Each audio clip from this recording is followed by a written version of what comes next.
One More Thing, an excerpt from What We Talk About When We Talk About Love by Raymond Carver, dedicated to abusive fuckheads everywhere. One more thing. LD's wife, Maxine, told him to get out the night she came home from work and found LD drunk again and being abusive to Ray, their 15-year-old. LD and Ray were at the kitchen table arguing. Maxine didn't have time to put her purse away or even take off her coat. Ray said, "Tell him, Mom. Tell him what we talked about." LD turned the glass in his hand, but he didn't drink from it.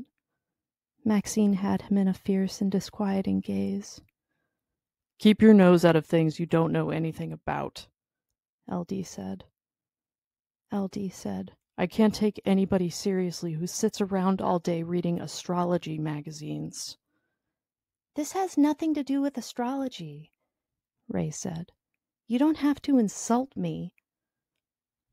As for Ray, she hadn't been to school for weeks.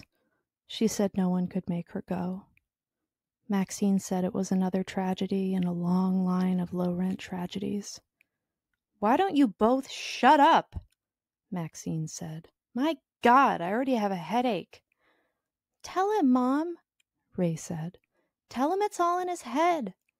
Anybody who knows anything about it will tell you that's where it is." "How about sugar diabetes?" LD said. "What about epilepsy? Can the brain control that?" He raised the glass right under Maxine's eyes and finished his drink. "Diabetes, too," Ray said. "Epilepsy, anything. The brain is the most powerful organ in the body, for your information." She picked up his cigarettes and lit one for herself. "Cancer. What about cancer?" LD said. He thought he might have her there. He looked at Maxine.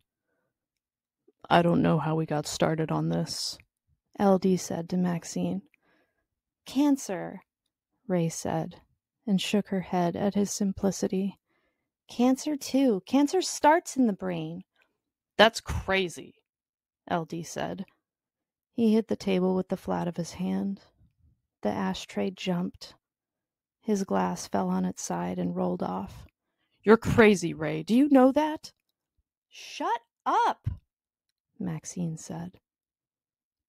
She unbuttoned her coat and put her purse down on the counter. She looked at LD and said, "LD, I've had it. And so is Ray. So is everyone who knows you. I've been thinking it over and I want you out of here. Tonight. This minute.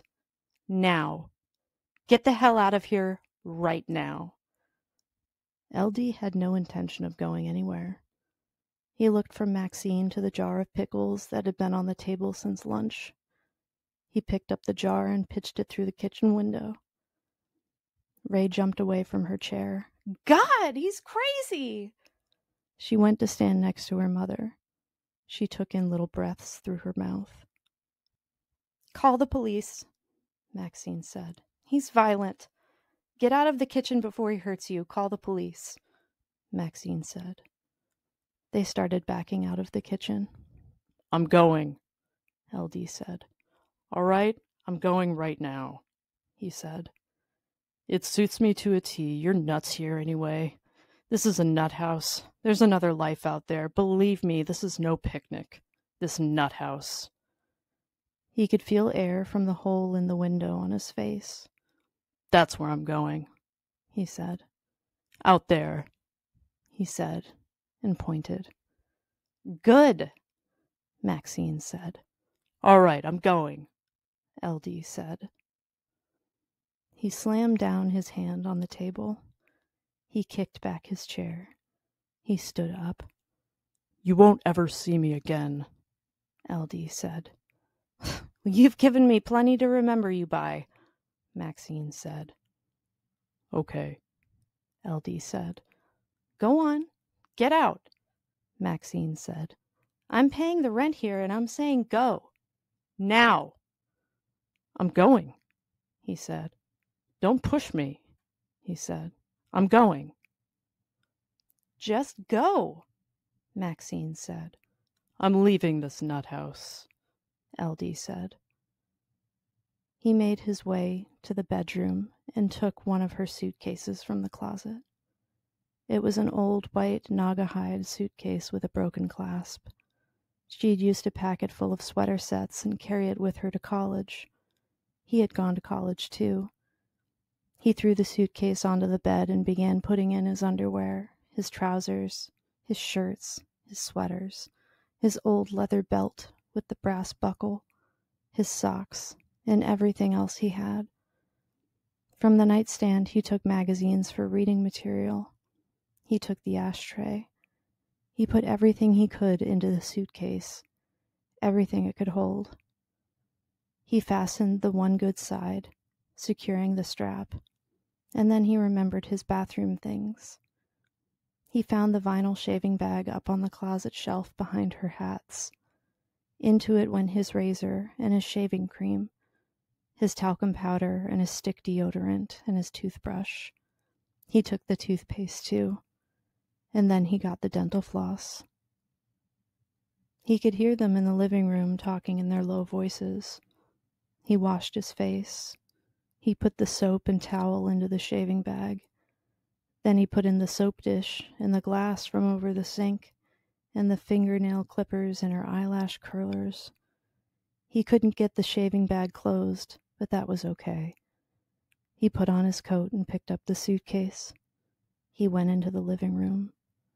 When she saw him, Maxine put her arm around Ray's shoulders.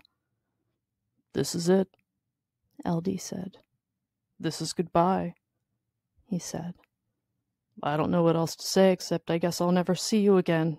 You too, LD said to Ray. You and your crackpot ideas. Go, Maxine said.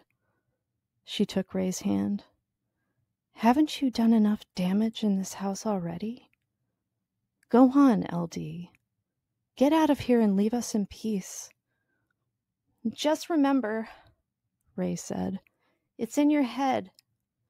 I'm going. That's all I can say, LD said.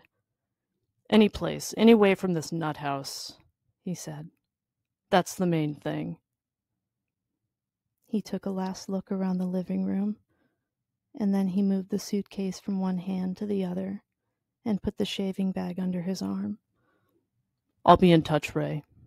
Maxine, you're better off out of this nut house yourself. You made it into a nut house, Maxine said. If it's a nut house, then that's what you made it. He put the suitcase down and the shaving bag on top of the suitcase. He drew himself up and faced them. They moved back. Watch it, Mom, Ray said. I'm not afraid of him, Maxine said. LD put the shaving bag under his arm and picked up the suitcase. He said, I just want to say one more thing. But then he could not think what it could possibly be.